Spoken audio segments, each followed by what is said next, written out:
Ratchet in this motherfucker, you heard me? She trembling like a fiend, trembling like a fiend. She trembling like a fiend, trembling like a fiend. She trembling like a fiend, trembling like a fiend. She trembling like a fiend for a $10 hit. What she working with? Look what she working with. Look at what she working with. Look what she working with. Look at what she working with. Ratchet point of view. That's a ratchet point of view. Ratchet point of view. They want a pimp to give them some money, but I don't do that. But baby, I'm a Saints fan, that's why I say who that. They want a pimp. I ain't stepping on my bedroom, coming out of retirement. I keep that motherfucking hater Keep me on jamming, me. man. Yeah. That's Keep why me them jamming, niggas man. don't fucking with me. I keep that motherfucking This all the shit heater Sinista on me. produced. Hold on. Yeah. That's why them niggas don't come fucking with me. I keep that motherfucking hater. Fucking with my little nigga Boosted, he a gangster. They call him Rambo and they Say that shit. Mine right. You don't wanna see what the eye like. Mine right. You don't wanna see what the eye like.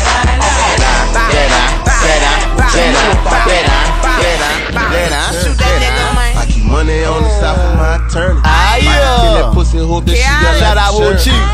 Hoping they don't piss me, I got dirty urine. Man, we in this bitch getting turned up, you heard me? My P.O. on my line, she know I can't motherfucking piss. I don't even know why she called me in there, bitch, you know what I'm saying? But this a Ratchet Point of View. I'm click to the And it's your motherfucking girl, Lady Who, Lady What, aka Kim Possible, episode 4. episode 4, man. Can you believe we made it to episode 4 in this Man, ratchet we shit? motherfucking, we did that a whole month of Ratchet Point of View. Wow. Thank you so motherfucking much for locking it in, all our listeners that, you know, they love it. They really fucking love it. AKA his dick. But we got motherfucking Sinista in this bitch tonight, you heard, A man? legend from that N.O. From that motherfucking 5-0 Finno. Yeah, that was all the stuff he really produced, like. Oh, yeah, he did. If y'all really didn't know, that was all them songs we just played, Sinista produced that shit. One nigga can really crash your party. You hear me? And a nigga DJ too, so you need to hire him if you're into that shit. You know what I'm saying? If you're into the club business, hire the nigga, man. Club Prime, Delta Grand 2. He gonna come in the mic. He gonna come in the mic. Yeah, we gonna bring him on. Let's see. What you got? Man, but Nicki Minaj, Oh, shit. Her brother, Jelani. now she taking a stand for the man, right? Was she supporting her brother? She supporting it. She says the extortion. All right. So the story is Nicki Minaj, older brother, he's like 38 years old, Jelani Mirage, has allegedly molested his 12-year-old stepdaughter. And according to reports, Nicki is all the way behind, standing behind her brother. I don't know what that's going to do for her career or whatever, but blood is thicker than water, I guess is what she's saying. And if he's saying he didn't do it, she's just sticking behind the nigga. But I feel, and when I look at him, it looked like he did it, my nigga. I'm sorry. That's what we gotta assume that he did do it if the accusations did come He out. looked like a pervert. Oh man, come on. No, man. he really do. He But looked like listen, a pervert. Listen, though. All right, let's give a little rundown of this shit, you know what I'm saying? She bonded him out of jail. And she was quiet about it pretty much the whole time. Yeah, she was quiet about the whole situation. She didn't really say too much. And then recently, the reports came out that she gonna take the stand in his defense. Now we gotta say, she must know something if she gonna take the stand. She gonna put her career on the line for that. Is it for like character with like, you know, just for a character? Yeah, but even if she do that, I'm not, man, look, Sinista my nigga, but if this nigga rapes somebody, he on his own on the mother in court, man. If this nigga rapes somebody, I can't fuck with him, man. But what if he didn't and they need you to stand on the court for his character fitness or whatever to, you know, say what kind of type of person? Okay. I'm not doing it. And then he had just got married. Yeah, I can't support These a rape. reports came out and he got married after the reports came out. Like, I don't know. I don't understand. Yeah, it's real weird, but I got another theory going on, too. Okay. All right. So it came out, too, that Lil Uzi had got the remix with Nicki Minaj. What song? I forgot the name of the song. Nigga, how you bring something up and you forget the name of the song? It's because that's not important. The important part is that the remix is done, and it been done. And Nicki, a fan asked Nicki, where's that remix that she did with Lil Uzi? And then Lil Uzi said that they ain't putting that shit out. So do you think that at this Atlantic where Cardi B is signed to? That's what Lil Uzi signed to. So do you think that that Atlantic like we not we want them in competition, so we don't want to put this out. We gonna let that Bodak Yellow heat up, or do you think that they like we don't want to fuck up Uzi because she's supporting this rape shit? Which one you think? They don't give a fuck about no rape shit. I don't think. Oh yeah, It's all about the I don't money. think they give a fuck about no rape shit, right? That's It's all about the money. At the end of the So they really, so you thinking that they advocating it's private the beef? Cardi. They trying to make them. They trying to. They trying to make them beat. They trying to protect. Just keep them in competition. Yeah, protect their investment. Protecting their investment. Yeah, right. Her competition. Right. Yeah, man. Let's bring my nigga on. Come on, Sin. Come on. Hey, I want to start from the top, dude. Sin, you know what I'm saying? I'm your partner, so I know what's going on. But I want to know. I don't fuck with your bitch ass like Man, look, you know we don't really fuck around. You know you was a hoe, like, you know what I'm saying? But look, I want these people to know, bro, cause like I did at you, dog. We gotta put some motherfucking respect on your name, you know what I'm saying? So I wanna do that, you know what I'm saying? I wanna know. First of all, we know you're from the city, but where you from in that city? Ninth Ward, Florida Project. He love that motherfucking Florida too, man. Ninth- Shout out to that Florida. That nigga rubbed out like a motherfucker. That nigga love that Florida. Man, but a lot of people don't know. What a lot of people don't know, bro. You been making beats. Ain't you had published beats since you was a teenager, bro? Shit, I've been making beats since I was 11. Been selling them motherfuckers since I was 15. Yeah, this nigga been making money in the industry, which is like one of the hardest things. If Yes. all my artists out there know, if you a struggling artist or a starving artist, everybody know that if you actually get paid from this shit, like that's real big. And this man said he been getting paid since he was his first time was 15 years old. What beat that was? Shit, I forgot, nigga. I was 15 years Yeah, I know you forgot. I knew you. I just was, maybe you did remember. You know what I'm saying? But when you started, nigga, when you started getting your name out there, like when you was that nigga in the city, and you know what I mean, you was that nigga when you was in high demand, like you still in high demand, like That first record. what's that record when you know when it made you feel like your life was changed, like the haircut scene. Shit, it was a record I did for UNLV called Booty Bop. Man, we ain't never heard that booty bop. We gotta look into heard that. of it, but you know the hook go different from what the name of that bitch is. Oh, word. We gonna have to play that motherfucking booty bop later on for real. We got to put that on here because I know I need to get I refreshed used to on go that. break my own records. If I did a beat for a nigga, I went and got on the DJ nerves for them niggas. Little game for a nigga. Little game for a nigga, you hear me? Little game for a nigga. Now, right now, take me to. So you that nigga in the city, you done did the booty bop. So when this the New Orleans industry, right? Like y'all got a little industry out there. This is the New Orleans industry. So when you took it from the New Orleans industry to the music industry, the music business. Shit, started off fucking with UNLV Partners in Crime. Then I met Juvenile through them on 2 separate occasions or whatever. So that's how that relationship from. All right, give me a timeline. Like what year? About what year this was? Oh shit, this gotta be like 2001, 2002. All right. We rolling good. We rolling good. So you got the UNLV, you had the Met Juve. So you started rocking with Juve first, or you had did the beat with Soldiers or us with Soldier first? I was kind of rocking with Juve first, but I ain't had them place none yet. It all happened around the same time, like a 2-year span or whatever. Fuck all that shit. Master P, fucking Rod Jones, a lot of that shit. Rod Jones, you was on the Survivor of that Fittest? That album with My Smoke I Drink. You was on that album? Nah, Chopper had put out an album with him. I had met him and I did a beat for Chopper. Oh, all right. Chopper City that was on Megan. No, Chopper man. Style. Style, Oh, all right. Chopper Style. I thought you were talking about Chopper City, Hey, man. boy. But all right. So you met Chopper, put that out. All right, for all my real niggas, this me being a fan of the culture. We gotta know, dog, what this nigga Soldier was like, bro. How you get a beat with Soldier Slim, bro? On the classic, a few years later, a few months after, that's a classic. That's a Louisiana classic. You hear me? Heater on Me is one of the coldest songs on that bitch. So how the fuck you produce that song, dog? Shit, how the fuck did I?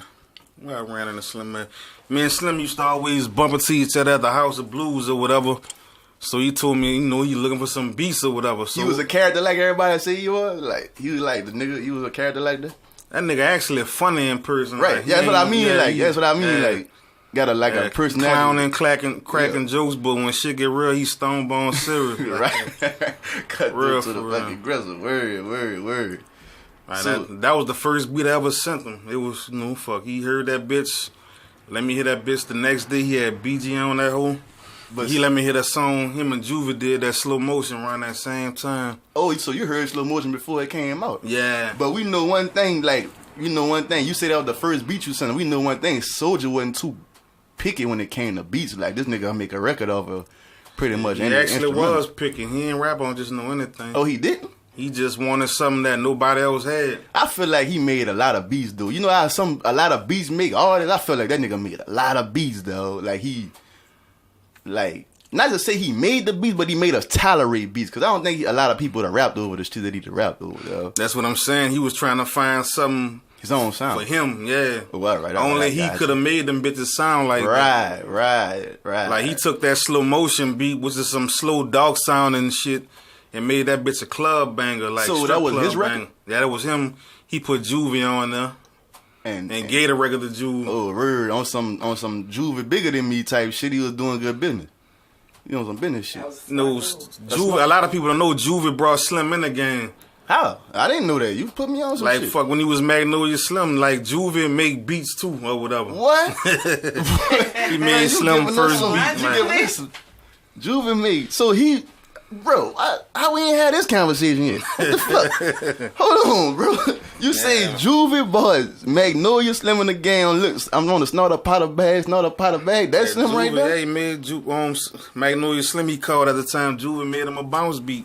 You serious? Straight up. I did not know that. Well, why niggas be talking all that slick shit about Slim and shit and Juve like he ain't really like Juve or something? That was bullshit then. That was straight up bullshit. Word, man. Quit putting them fucking bullshit ass room. I always knew it was bullshit, but that was really a word that y'all be saying like Slim don't fuck with Juve and he ain't fuck with Juve like that. Niggas, and I done heard this from niggas in the city mouth, you hear me?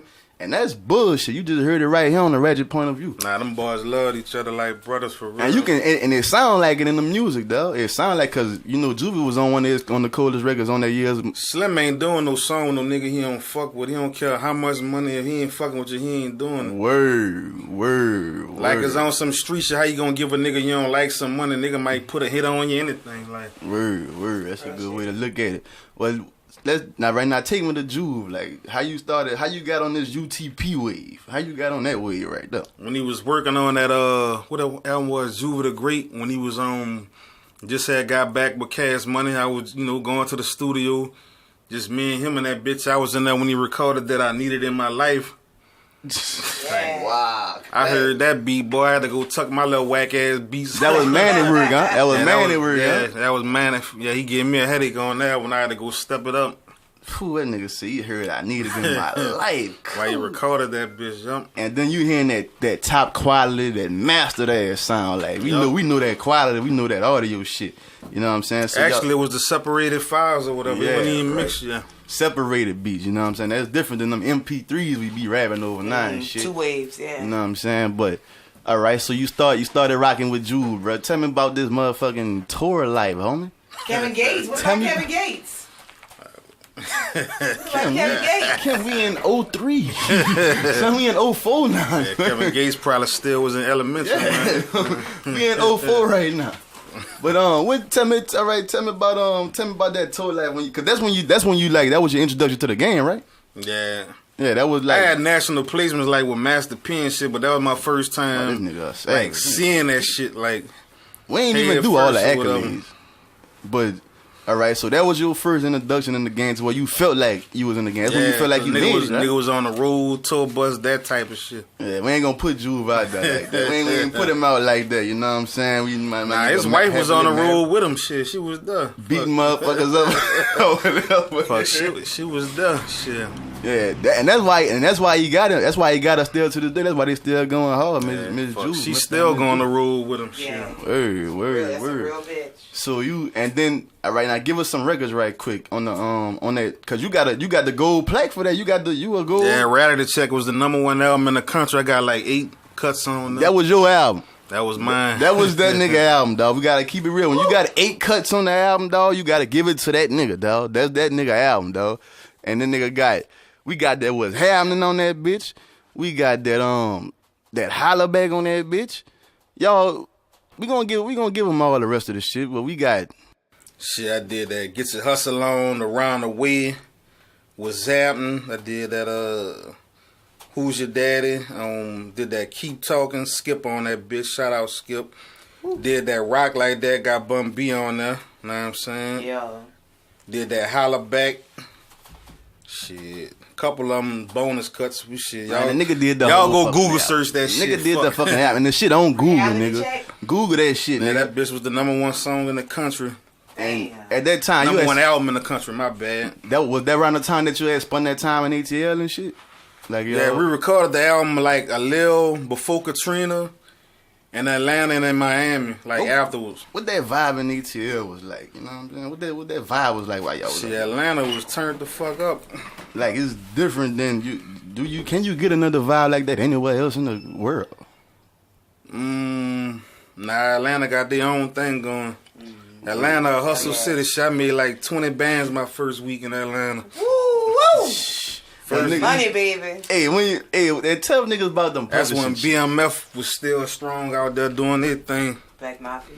Tell you a published producer, right? Yeah. So tell them niggas about that publishing check, man. Tell them niggas how that's coming like. Tell them niggas why that's so important, bro. Shit, them bitches don't stop coming. You know what I'm saying? They come forever. Even when you die, somebody gonna be getting the money. You probably your business Right, might think be all fucked them up. big record labels offering 20 and 30 million for your publishing. That shit come forever. They leaving that shit to their kids and shit. That's why niggas like Jay-Z ain't never really come up off that shit, cause he gonna leave it to his kids. They gonna eat forever off that shit. Word. His grandkids gonna eat off of that. So after Juve, let me walk with you. Take me through the ride. What's going on after Juve? Like, well, it really wasn't no after Juve because you Yeah, and still Juve fuck good. with him. Yeah. Right? Yeah, y'all still good, but you know what I mean. Like as far as the way, because they had a hiatus. You know, you had a hiatus where the Sinista beats disappeared off of the Juve albums. And what was you doing? I was in Houston fucking with Rap a lot at the time. All right. Fuck with them for a little while. Shout out G. Shout out Lil J, dog. King of Texas. Shout out. Then I went back to New Orleans for a little while. Then I came to Lafayette and been here ever since. All right, that's what I'm talking about. Now we in motherfucking Lafayette. This is why I want to get at. That's because you the Sinista on the tracks. One of the hardest producers I know, probably the hardest producer I know. But Sinista on the track is the most turned up DJ in the city right now. I'm calling it what it is, nigga. Yeah, nigga, I'm saying it. He ain't saying it, nigga. I'm saying it, nigga. This nigga is the most important DJ in the 337 right now because the Lafayette run the 337 as far as culture-wise. And if you're popping in Lafayette, you're popping in the 337. So this the most powerful nigga. Yeah, a 504 nigga is the most powerful nigga in the 337. You heard me? That's what it is. I said it. Fuck it. Sue me. You heard me? Shout out my nigga Young Louisiana. But anyway, let me ask him. Well, what brought you to Lafayette? Shit, I was by my people Rod Dizzy's studio and I met the Jamaican sound a nigga called Wu Chi. He started buying beats that from me nigga and say shit. what you sound I Jamaican. thought that nigga from Jamaica. Fuck, I've been knowing The Cupid. Navy, we in the Navy. I know Cupid from Lafayette, but Cupid accent wasn't that strong. I thought that nigga from Lafayette, from fucking Jamaica, for real. That's crazy. Now we got to chopping it up and hanging with him. Know what I'm saying? And started coming out here selling beats and shit. And I seen like. And before, cause I fucks with you before you moved here. I mean, before you moved, yeah. I fucked with you when you was still commuting. You was going back and forth. Yeah. Cause you was coming to the studio. I thought Katrina brought you here. Nah, that So I was in Atlanta for Katrina. I remember when that nigga moved out here. Damn. So I moved back to Louisiana when I was in Houston. That Gustav shit happened. what make a nigga that done had all the vibes in the country move to motherfucking Lafayette, dog? Shit, I heard a lot of others and I seen the potential and I wanted to get, like be a part of the grassroots of seeing something grow from nothing. Wow. It's easy to go run behind somebody who always established, but you make a legacy helping people come up or whatever. Hell yeah. All right, now you know, people think that you was sent here by the Illuminati to come over. Your dumb ass. No, you know that the word going. This is the word. This is the word on the streets. The word on the streets is the Illuminati sent this nigga here to come brainwash. What the Illuminati wanted some poke steaks or some boudin or something. The Illuminati won't find out what fly putting in them fucking drinks. Hey, bro. The word of the street is the Illuminati sent this nigga here to brainwash us and keep us in poverty because he won't break none of our artists. You hear me? So that's the word on the streets. So let's get into it, my nigga. You Question. Like, one of the hottest records out here, Test Me ain't getting played? Test Me getting played. Everywhere I go out here. Dirty Urine ain't getting played? Everywhere I go out here, Dirty Urine. Fuck, damn near every beat Mickey Guns made ain't getting played. Shout out Mickey Guns. Damn near everywhere I go out here, Mickey Guns on the track. Shit, I play more Lafayette artists than anybody. Trill. For free. Trill. That's not what they said.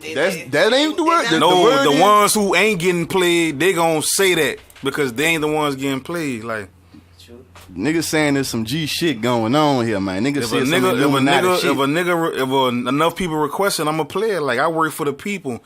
That's why artists get it twisted at. The artists don't work for no rapper. The artists work for the people paying their money to go in the club. Like, they be like, oh, you play Meek Mill shit, you play Lil Wayne, you play Future shit.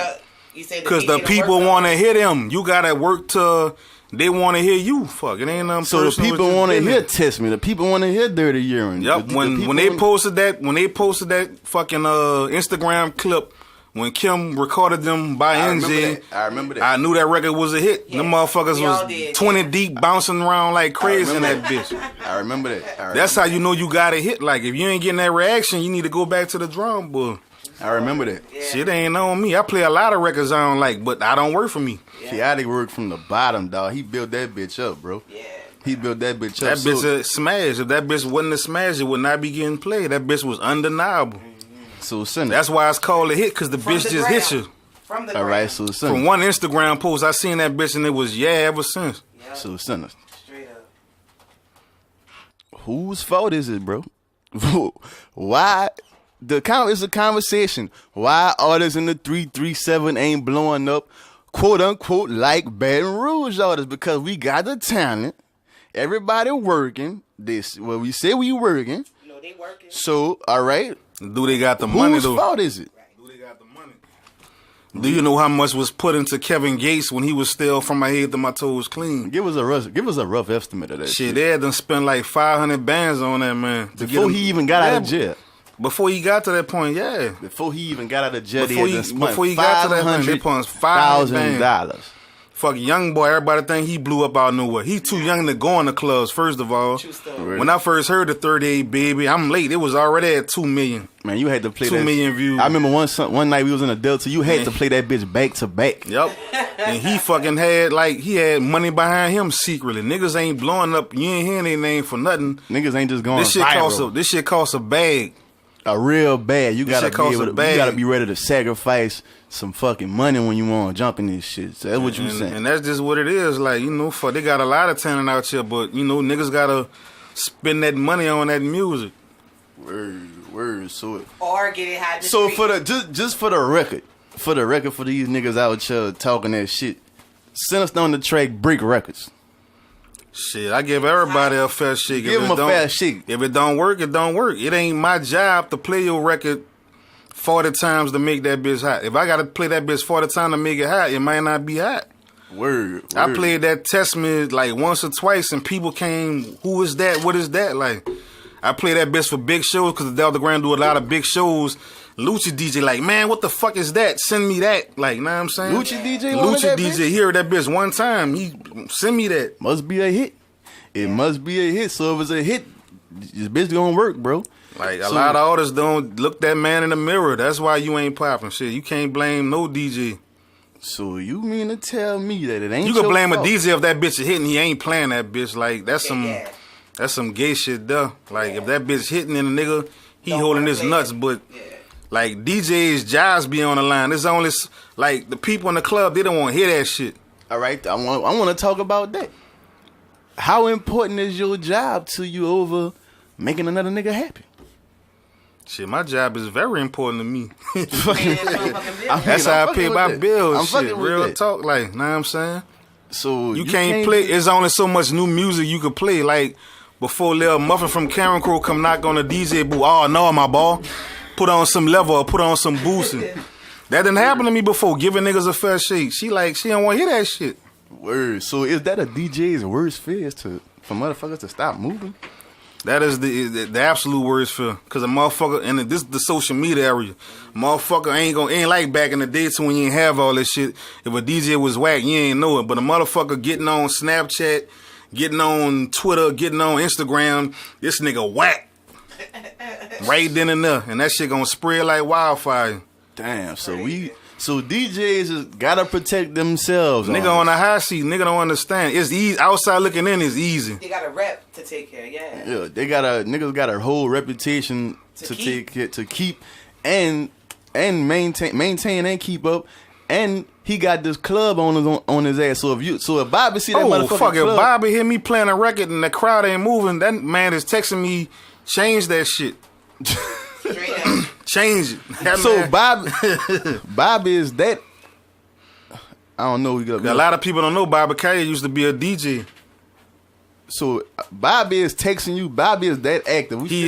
Bobby is into the music. That's why he been so successful at his business, because he is into every aspect of it, even the music. Oh, all right. So he very well. I didn't know that about Bobby. Yep, Bobby used to DJ. Bobby used to be a whole fucking DJ. And I'm losing?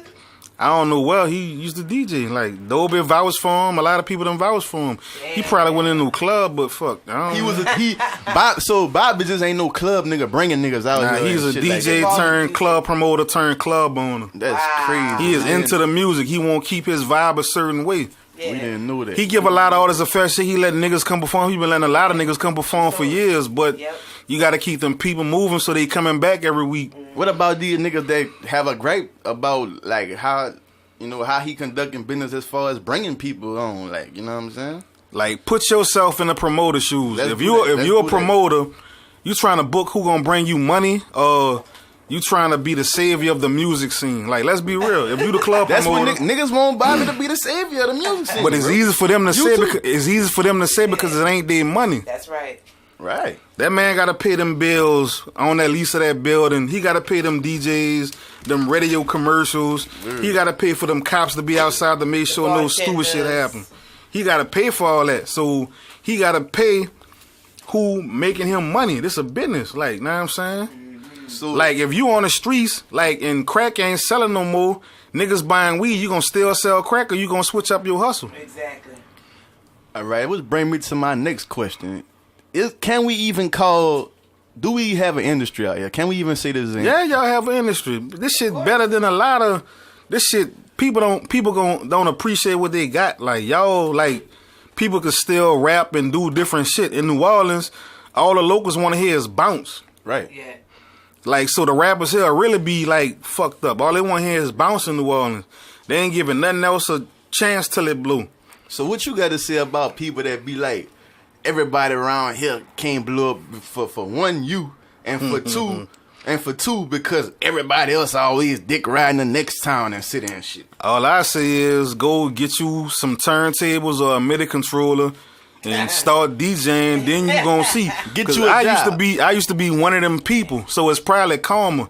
I used to be one of them people thinking the DJ had more power than what it is, but it's actually the motherfuckers who paying to get in that club who got all the power. All right, let me ask a question. What advice would you give the 337 artists who feel like it's unfair that they feel like Baton Rouge music is getting played before their music and they feel like Baton Rouge niggas is not paying? What advice would you give? Because my thing was they don't build... Them Baton Rouge niggas paying, that's what they don't know. All right, he just said it.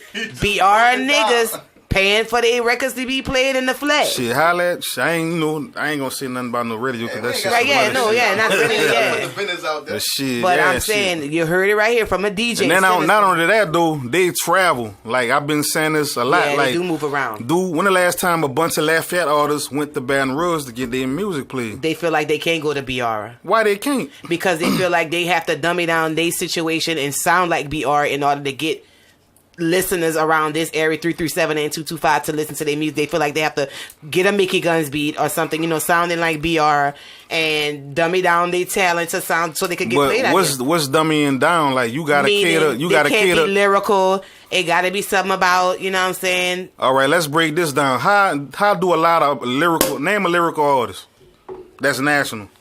That's national. Kendrick Lamar. All right, who? Like, did Kendrick Lamar grow from the clubs, or did somebody co-sign him? They co-signed him. Exactly. So if you in that lyrical lane, you got to find you somebody credible to co-sign. But club music, it start from like the people co-sign the club music. So you got to do, you know, what's hot in your area. What's popping.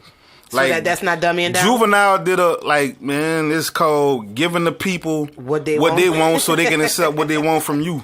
Juvenile. Ain't no such thing as dumbing it down. Dumbing it down is doing the same stupid shit that ain't been working for the last. I mean by dumbing down, I mean like you taking a J Flow and now he doing a jig song. But J Flow, like if he putting himself in that Jazz Flow for those people listening. Jazz Flow. Shout out Flow. That's my dog. But if he putting himself in the Kendrick Lamar lane, he gotta get on how Kendrick Lamar and what the other boy name is J Cole got on.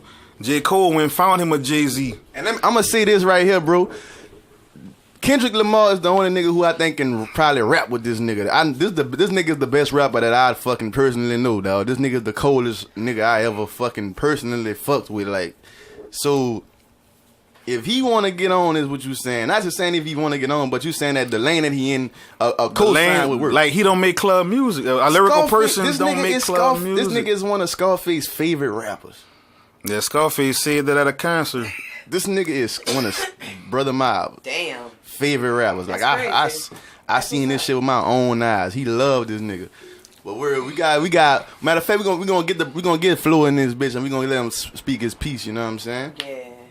All right, but any advice to the 337 artist, Sinista? Shit, stack that money up and put it behind yourself and travel. Shit, Gates gonna put 500 bands behind him before he went. How much do you think you worth? You gotta travel. For all the artists, how much do y'all think? In order for any artist to blow, they gotta hear you for X amount of time for you to be like accepted. Cause coming out, they give everybody a hard time. Yeah. Until you be around long enough to they tolerate you, and you know, then they start listening. This shit, it take years. And let's keep it real though. They put those 500,000 behind Gates, but when Gates came home, Gates didn't just shoot to the top. Like they still had to work. He still had to work. Yeah. He still had to work. Once you get known, that's when the work really start. Cause you gotta stay there. All right. Anybody could get lucky, but you gotta be skilled to stay there. You being like an industry type nigga, like how you feel about niggas that say like he left there again? That was some bitch ass shit and all that type of shit though. Shit, I wasn't there, so I don't know the whole story, but he probably felt he had to do what he had to do. And at the end of the day, like, you know, fuck. You rather have two niggas pissed off at you and be a quadrillionaire? For real. Fuck. You gotta take that shit out. Cause fuck, if you would've stayed, somebody's still gonna be pissed off at you. You gotta do what's best for you at the end of the day. That's right. And look like it did. Look like it worked for him, bro. Yep. Cause you gotta deal with them consequences. Shout out Dead Game. Too. I fucks with E. Yeah, he my dog. What's up, E? But I don't know this story, and you know everybody felt that they did what they had to do. Yeah. So and at one point you started like when Gates first had came out, you was fucking with Gates, right? Yeah, I was fucking with him. You had made a couple tracks for him and shit. That I mean get released. That's still my dog. A lot of them ain't get released, but he did put out that what? You made that NYB? Was that NYB? The one with him and Alley Boy and Oh, that Long Haul with him, Alley Boy and Starlito. Yeah, that's actually on Starlito album. Yeah, you made that, and you made that that Jeezy, that Shooting Star. That Shooting Star that was on one of his mixtapes. Yeah, Shooting Stars. But I did about, he recorded like on about 5 of my beats, but that nigga had kidnapped you for a second. Yeah, I went out there for like 2 weeks, but nigga had kidnapped. Dog, that man recorded like 5 or 6 songs a day. Like, how hard you working? For real, 5 or 6 songs every day. He'll go in the studio from 8 in the morning to 8 in the night, then be back in there 8 the next morning to 8 that night. Wow. 12 hours a day. Like he just going through beats and one catches ear. He ain't came to the catch 1 hour for $40 and then bounce out that bitch, right? That nigga was in that bitch 12 hours, and the 2 weeks I was out there, the nigga did like 40 songs. So even if I did 6 with him. in order to make sure I'm had something that was worth keeping on, I ought to had to fucking do like 50 or 60 of them just to probably land one, because that dude probably got like 1,000 songs. So when them songs didn't come out, you ain't take it like no hard feeling. Nah, that's shit. Like I gotta, for it. That's the game. Business, yeah. It's the business, right? That's the game shit. You still gotta push no matter how big you think you is.